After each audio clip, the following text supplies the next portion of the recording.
നിങ്ങളുടെ ഇഷ്ട പരമ്പരകൾ എക്സ്ക്ലൂസീവായി സൺ നെക്സ്റ്റ് ആപ്പിലൂടെ തികച്ചും ഫ്രീ ആയി. ഇപ്പോഴേ ആപ്പ് ഡൗൺലോഡ് ചെയ്യൂ.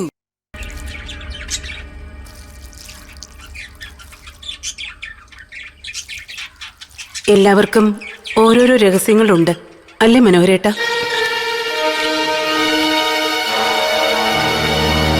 എന്തായാലും നീ അറിയാത്ത ഒരു രഹസ്യം എന്റെ ജീവിതത്തിൽ എന്റെ പാർവതി. അല്ല, ഞാൻ ഈ ശരത്തിനെ കുറിച്ച് പറഞ്ഞതാ. ഇങ്ങനെ രഹസ്യങ്ങളൊക്കെ മനസ്സിൽ സൂക്ഷിക്കുന്നവരോടൊപ്പം ഒരു വീട്ടിൽ താമസിക്കുന്നത് തന്നെ സൂക്ഷിച്ചു വേണം, അല്ലേ മോളെ? അതമ്മ. എന്താണാവൂ ഇവിടെ രഹസ്യങ്ങളെ കുറിച്ചൊരു രഹസ്യ ചർച്ച?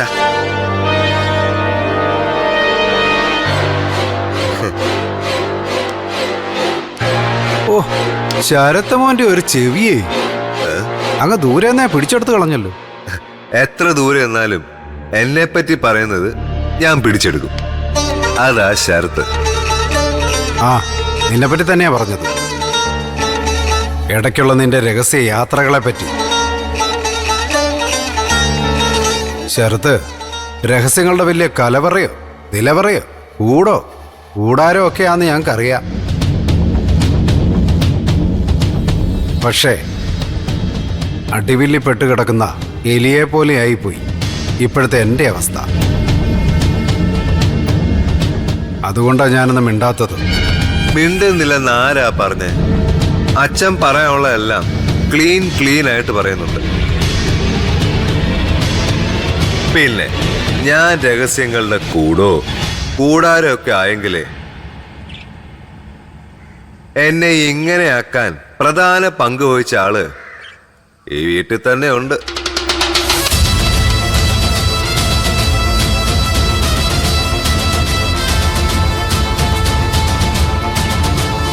അമ്മ, ഞാനിപ്പോ വരാം.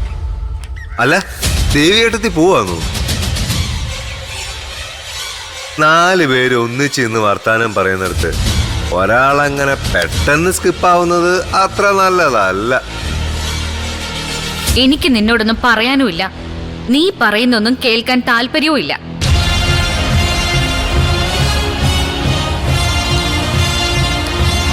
അല്ല ശരത്തുമോനെ, നിന്നെ എങ്ങനെയാക്കിയാൾ ഈ വീട്ടിലുണ്ടെന്നല്ലേ പറഞ്ഞത്? അതാരാ? എൻ്റെ മോളാണോ?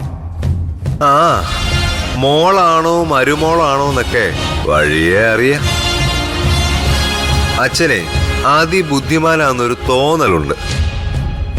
പക്ഷേ പമ്പര് വിധിയ. ഉടനെ തന്നെ അത് സ്വയം ബോധ്യപ്പെട്ടോളൂ.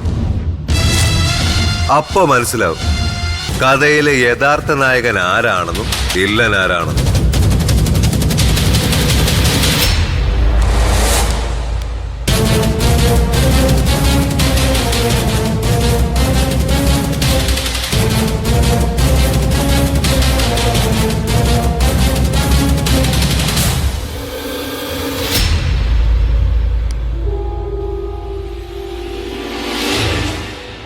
ഞാൻ രഹസ്യങ്ങളുടെ കൂടാരോ ഒക്കെ ആയെങ്കിലേ എന്നെ ഇങ്ങനെയാക്കാൻ പ്രധാന പങ്ക് വഹിച്ച ആള് ഈ വീട്ടിൽ തന്നെ ഉണ്ട്.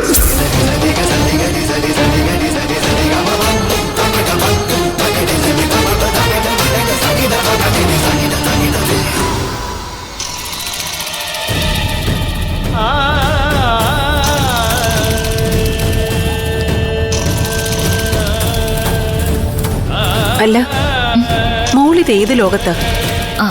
അത് എന്തു പറ്റി മോളെ? എന്തിനാ ഇവിടെ വന്ന് നിൽക്കുന്നേ? അത് അമ്മ, എനിക്ക് ഒരു തലവേദന പോലെ. അതെന്താ, ശരത്ത് അടുത്തു വന്നതുകൊണ്ടാണോ? അങ്ങനെ ആവാം. നമുക്ക് ഇഷ്ടമില്ലാത്തവരുടെ സാമീപ്യം നമ്മളെ അസ്വസ്ഥരാക്കും. അപ്പൊ തലവേദനയൊക്കെ എടുത്തെന്നിരിക്കും. എനിക്കങ്ങനെയാ. വെറുതെ എന്തിനാ അവന്റെ വർത്താനം കേട്ട് നിൽക്കുന്നെന്ന് വിചാരിച്ചിട്ടാ. ഇത്രയും നാളില്ലാതിരുന്ന ഒരു സംസാരം ഇപ്പൊ അവന് തുടങ്ങിയിട്ടുണ്ട്.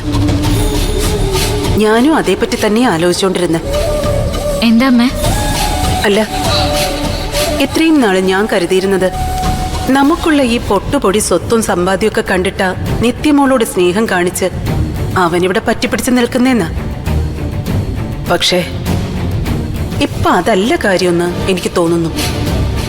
പിന്നെ ഇവിടുന്ന് എന്തുമാത്രം അപമാനം സഹിച്ചു. പിന്നെ മോളുടെ കയ്യിൽ നിന്ന് പെട്ടുകൊണ്ട് ആശുപത്രിയിലും കിടന്നു. എന്നിട്ടും അവൻ ഇവിടെ ഇങ്ങനെ തുടരണമെങ്കിൽ അതിന് പിന്നിൽ മറ്റെന്തോ കാരണമുണ്ട്. ആണൊരുത്തനല്ലേ മോളെ, കുറച്ചെങ്കിലും അഭിമാനം കാണാതിരിക്കോ?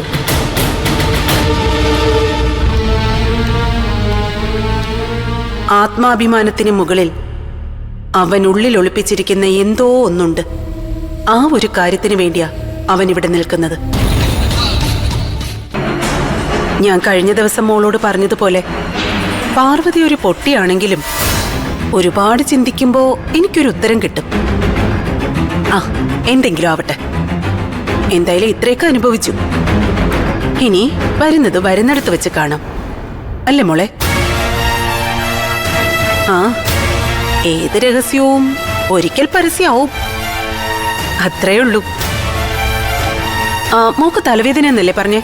കുറച്ചു നേരം വന്ന് വിശ്രമിക്കും. വാ.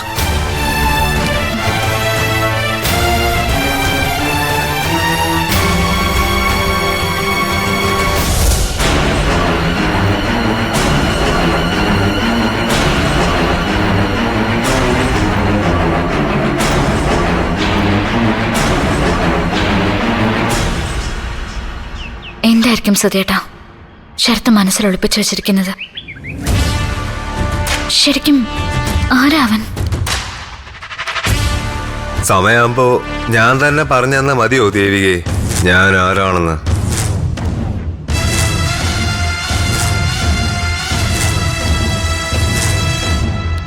എന്റെ തമിഴ്നാട് യാത്രയ്ക്ക് പിന്നിലെ രഹസ്യം എന്തെന്ന് നീ പറയണ്ടടാ, ഞാൻ കണ്ടുപിടിച്ചോളാം അത്. നീ തണ്ണിമത്തം വിളഞ്ഞ പാകമായോ സൂര്യകാന്തി പുഷ്പിച്ചോന്ന് അറിയാനൊന്നും അല്ല തമിഴ്നാട്ടിൽ പോകുന്നതെന്ന് ഊഹിക്കാനുള്ള ബുദ്ധിയൊക്കെ എനിക്കുണ്ടടാ. ഇക്കാര്യത്തില് നിനക്ക് നിലവിലുള്ള ബുദ്ധി പോരടി ദേവികെ. നീ കുറച്ച് വിയർക്കും. നീയും നിന്റെ സിദ്ധു വക്കീലും നിരഞ്ജൻ ഡോക്ടറും ഒക്കെ ഒന്നിച്ചു നിന്നാലും ഇക്കാര്യത്തില് ശരത്തിനോട് ഇടിച്ച് നിക്കത്തില്ല. നമുക്ക് നോക്കാം. ചുമ്മാ ധൈര്യം അഭിനയിക്കേണ്ടടി. നീ ഒന്ന് ഭയന്ന് തുടങ്ങിയത് നിന്റെ കണ്ണിൽ നോക്കുമ്പോ എനിക്കറിയാം. നിന്റെ താളം തെറ്റിയ ഹൃദയെടുപ്പ് എനിക്ക് കേൾക്കാം. നീ കാത് കൂർപ്പിച്ച 1-2 പാവങ്ങളുടെ കരച്ചിലൂടി നിനക്ക് കേൾക്കാം. ഭ്രാന്ത് പറയാതൊന്ന് പോടാ. എന്റെ ഭ്രാന്ത് നീ കാണാൻ പോകുന്നതേ ഉള്ളൂ. ഒറ്റയടിക്ക് നിന്നെ ഞാൻ ചുട്ടരിക്കത്തില്ല. ഇഞ്ചിഞ്ചായി കനലിൽ വെച്ച് പൊള്ളിച്ചെടുക്കും. സമക്ഷത്തിൽ നിന്നും മുങ്ങിയ മരുമകളുടെ പിന്നാലെ അമ്മയമ്മ ഇങ്ങ് പാഞ്ഞു വരുന്ന കണ്ടല്ലോ. അതിനർത്ഥം നിനക്ക് മനസ്സിലായോടി ദേവികെ, നീ എന്തോ ഒന്ന് ഉള്ളിൽ ഒളിപ്പിക്കുന്നുണ്ടെന്ന് അവർക്കും തോന്നി തുടങ്ങി.